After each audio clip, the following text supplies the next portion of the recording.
one word from God can change your life. You're listening to Daily Prophetic. Your heart has been carrying more noise than it was made to hold.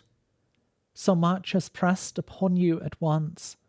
Questions, pressure, inattention, the whisper of fear, the exhausting pull of thoughts that do not come from the Lord.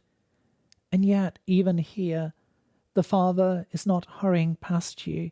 He is drawing you near with a gentleness and a quiet that seeks to bring calm to your heart, that seeks to bring peace to your innermost being. For the Lord says, "Be still in my presence, knowing that I am the one who brings peace to your heart, knowing that I am the one who quietens the lies of the enemy.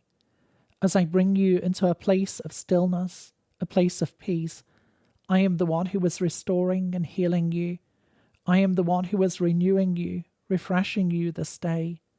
I bring my peace to your heart. Open your hands ready to receive.